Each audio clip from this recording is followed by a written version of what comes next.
Hi, everyone. So I do apologize if I'm not looking particularly fresh-faced. It was quite a long flight. So everyone's had lunch, right? Good. If you haven't, well, there might not be any left, so tough. But for those of you who have had lunch, I'm assuming now concentration is waning, a little bit of tiredness is setting in, so I'm not going to make you do any work, okay? I'm not going to make you do any reading. So I'm going to use a PowerPoint presentation that only has images, okay? Because we all miss those days of picture books, yeah, where there's no text. So you're going to have to listen to me and my glorious accent. I'm sure you'll agree. I'm not from around here. So yeah, enjoy. Thanks for having me, and thanks to everyone. So my grandparents, Harry and Terry, grew up in Manchester, England. So they were born in 1914 and 1916, and they built a business selling household appliances door to door. So my father grew up in the back of a truck, going door to door, collecting payments in low-income areas of Manchester. So they didn't have much choice of how to earn an income. They were a low-income migrant family in Manchester, the beginning of the 20th century. So the other side of my heritage lies in the French Alps, where my uncles, aunts, grandparents, and cousins to this day prepare vegetable soups, stews, cheesy mixes over an open fire. So my grandparents in the UK didn't have a great dress sense. My grandparents in the French Alps didn't have a great sense of what was polluting and what wasn't, but they did cook good food. So I didn't realize how polluting and toxic this was, cooking over an open fire. Maybe some of you don't realize either, until I came to Kenya. So it was there that I realized in all the roadside eateries, in my in-laws' houses, in hospitals, homes, schools, offices, anywhere, where they opened their homes and their kitchens to me, and they cooked over open fires. So wood, charcoal, biomass, we call it solid biomass. Charming? Yes, it was. It also gave me an opportunity to show off my stirring skills. Dangerously polluting and toxic, especially to women and children? Unfortunately, yes. But again, I didn't realize much of this. So 5 years before I came to Kenya, Tanya and Maria, two young ladies from America, beat me to it. They got to Kenya before I did. And they met Alex, who's in this picture. So Alex grew up on the streets of Nairobi, literally on the streets, as an orphan from the age of 7. And he made a living from literal scraps. He would scavenge through rubbish and get money for what he collected if it had any worth, which was obviously very little. So Tanya and Maria met him, and they saw what seemed to them to be a much bigger problem than burning biomass. So Alex, this was the only way he could find to earn an income, and he wasn't alone. Many young men and women in Kenya are simply locked out of the job market because they lack the qualifications needed, because they don't dress the right way. They're discriminated against because of their background, because of where they're from, not because of their choices. So Tanya and Maria met Alex, and this is Alex now. So he's not scavenging for rubbish. He's not making a living off scraps. He now has a mountain of opportunities and not a mountain of trash. He's actually our head trainer and recruiter, and he is now empowered, and he empowers hundreds of young men and women in Kenya every year as sales agents.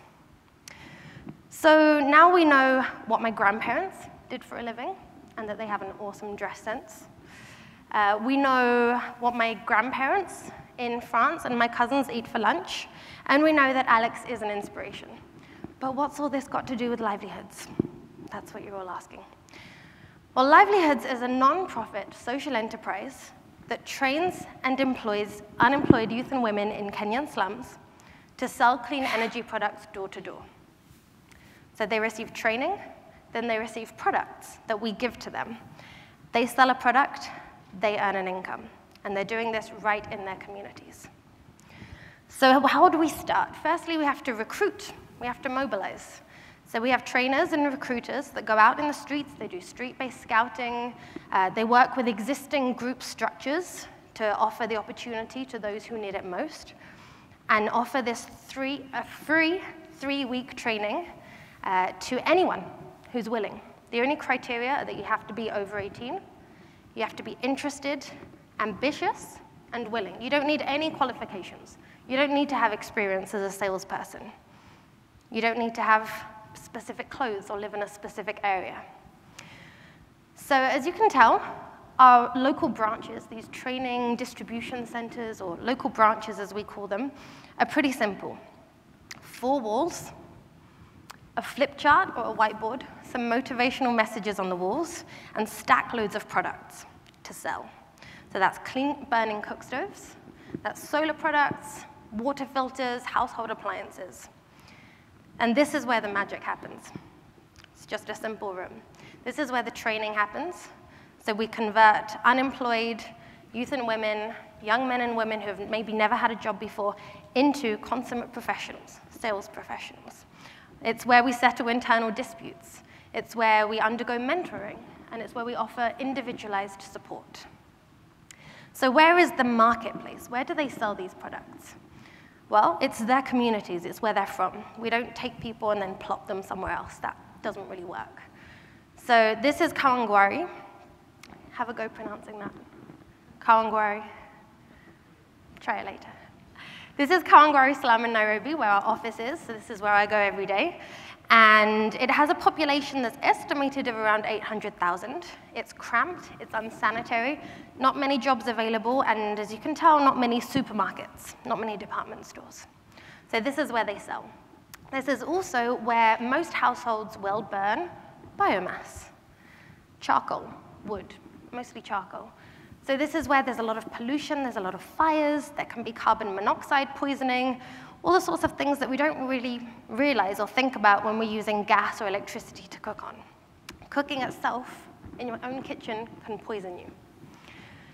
So with a few simple steps, these sales agents can bring clean burning cook stoves and clean energy products to low-income households.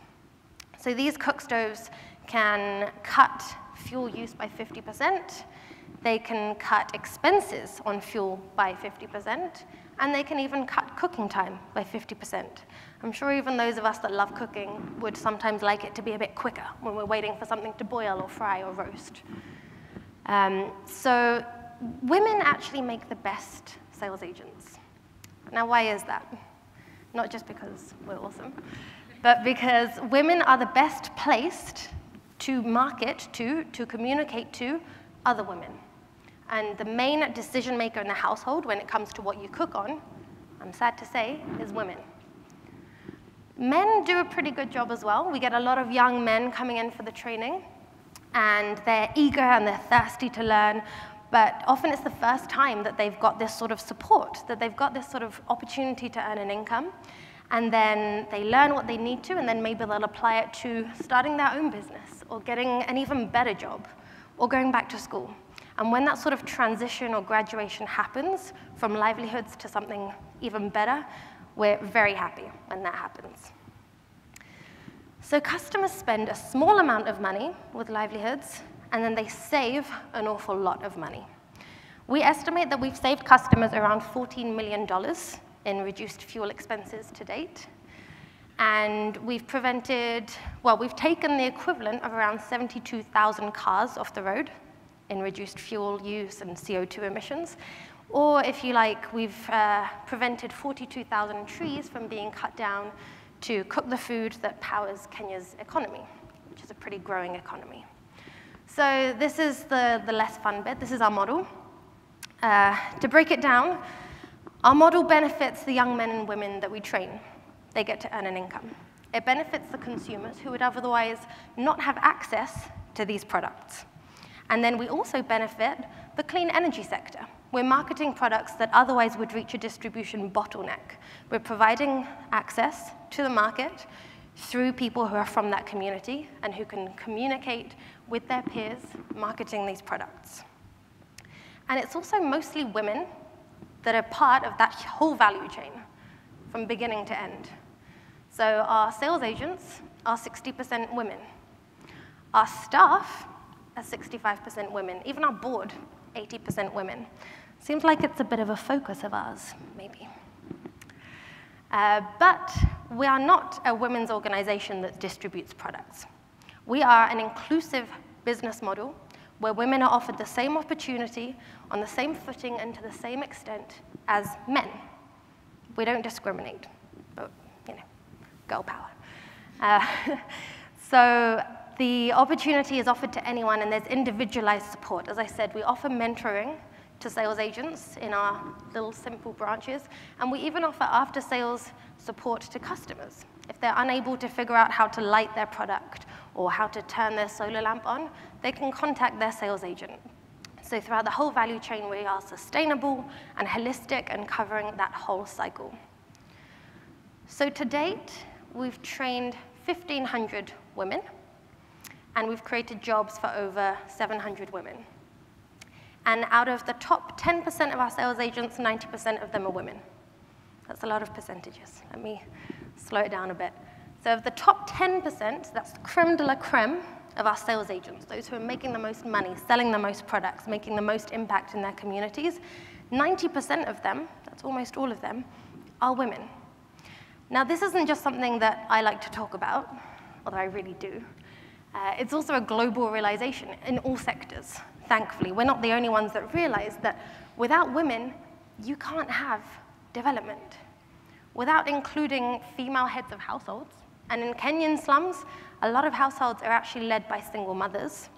Without including them in a business model, in a value chain, as beneficiaries, as impact makers, then it's very difficult to actually have the progress that we want to have in all sectors of development across all countries. So as I said, we're not the only ones that have realized this. Actually, in 2013, good old Hillary Clinton started something called the Partnership on Women's Empowerment, Women's Entrepreneurship in Renewables, W Power Hub.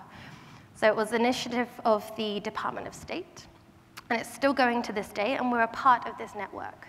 So it's a global network with over 30 member organizations, which is really promoting women at all levels as leaders and change makers and micro-entrepreneurs, and the smallest scale, maybe impacting one household or bringing one product to one household. So Tanya and Maria, this is Tanya. Sorry she couldn't be here today. They did not set out with the intention of creating a women's heavy organization. Basically, it turned out that the women in the communities that we were working in were really driving this change. It was their leadership, their initiative, and their needs as mothers, wives, daughters, household leaders that led to them becoming these primary change makers. And we've really embraced that. So women in Kenya are generally the primary cooks, cleaners, child bearers, child rearers of the household. And so they have a lot of responsibilities. What this also means, sadly, is that they might often find themselves with barriers, insurmountable barriers or obstacles to getting a job, getting education. Often we find that women come to us really willing to learn and work, but their husbands won't let them. So we try and find ways around this. So for example, if a woman is not allowed to leave her house before the husband leaves for work, that's fine. She can come in a bit later. We'll find a way to be flexible. This is very common in Kenya, but we don't want to hold them back. And also, as cooks, as you can see, women are generally the ones who are going to be inhaling that smoke from their cook stove.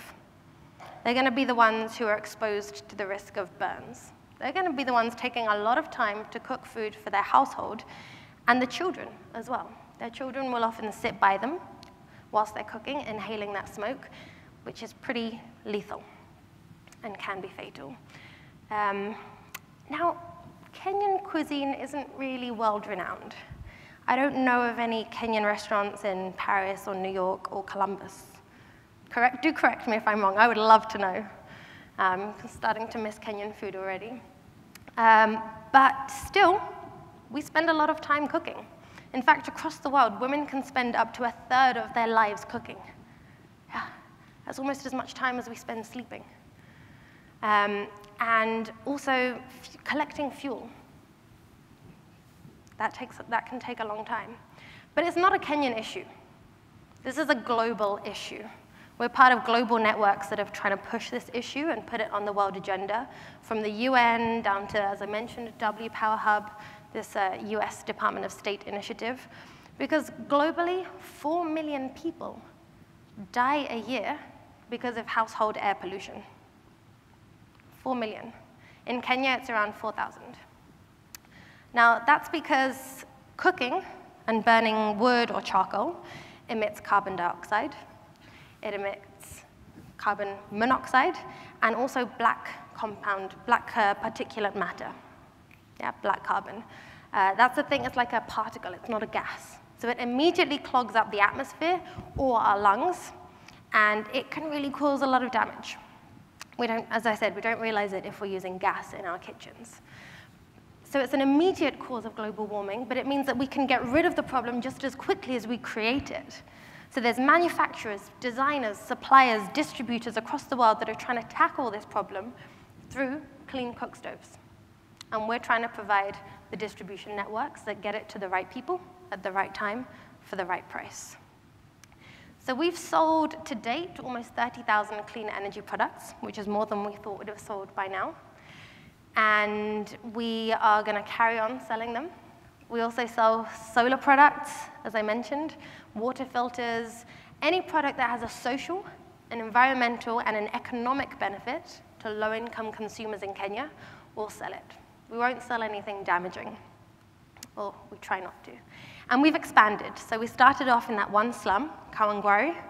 I'll keep repeating it so you can try and get it. We've expanded from Nairobi all the way across, so Mombasa, white sandy beaches, up to Mount Kenya, the second highest mountain in Africa, across to the Great Rift Valley, where some of the world's greatest athletes come from, and across to the highlands around the Great Lakes region.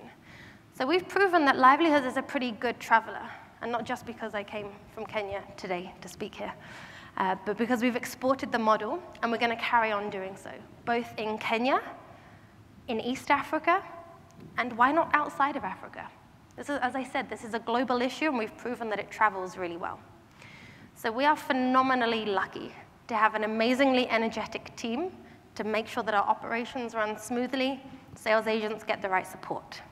So some of our staff are actually promoted from within. So they are former sales agents that we coach to become managers and trainers, and they work alongside external hires to make sure that we can continue impacting hundreds of individual young men and women as sales agents and thousands of low-income household members each year.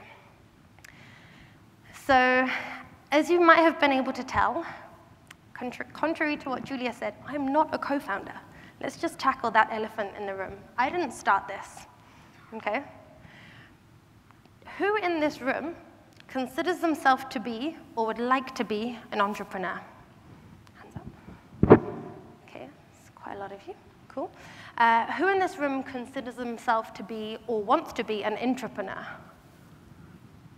Okay. Oh, yes, I'm not alone. Yeah, okay. Well, maybe more of you would say yes if I explain a little bit what it is. And if you already know, then you're still going to have to listen to me because I'm in control. So I joined Livelihoods 2 years ago. Livelihoods is 7 years old. Yeah? So I joined when Livelihoods already had a history, a track record, and an identity. But what it didn't have yet was a future that was decided for it. Everything was open. So I had the fun of coming in and being able to say, with my skills and with my ideas, what can I contribute? How can I innovate, optimize, play around, kind of imbibe this identity and make it my own and try and build on it? So I'm an entrepreneur. Not everyone can be an entrepreneur, otherwise we'd all be kind of lonely. We wouldn't be able to work with anyone, we'd all be on our own. So I just want you to, maybe I can ask the question again. Who is or considers themselves to be or would like to be an entrepreneur? Okay, awesome. So, this is basically just to prove that we're true to our name, Livelihoods. We're pretty lively. We're not always like this. We do sometimes sit at a desk and just work.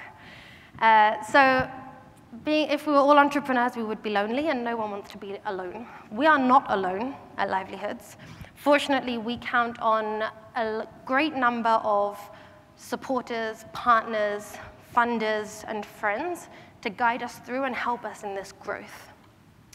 So as a nonprofit, we seek partners who can help us to grow and even just maintain our operations.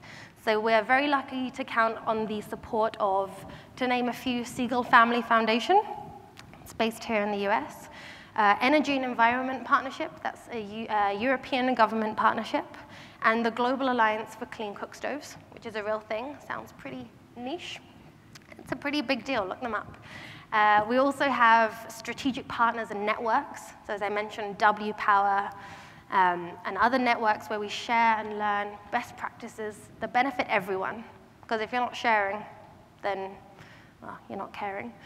And then also individuals, like you, like me, who share a portion of their income, often every month, so that guys and gals in Kenya can earn their own income. So we're going to continue to do what we're doing, and we're going to do it even better continuously. So clean cook stoves, solar lamps, why not Luminate products? Why not any other product that you might think of in the next few years? You want to find a market for it. You think it can benefit households? Maybe we can sell it. We work with exceptional young people who inspire themselves and who are change makers in their communities. We give them the opportunity to make the most of their skills, learn new skills, and then become change makers in their communities so that they can learn, earn, save, and grow. And we believe in them and in their power, so we give them this opportunity continuously. Every day, every month, we hold trainings across Kenya. And we believe in things going up and not down. So let me break my own rule just for a second and put a little bit of text just to leave you with my contact details so that maybe I can learn from you. You can ask me any follow-up questions. You can follow us. You can find out more about us. You can come visit us in Kenya. We love getting visitors. And I hope to learn from your experiences, both past and future, as or entrepreneurs.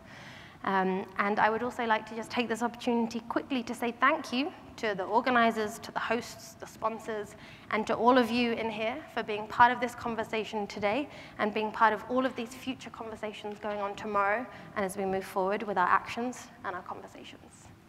Thank you.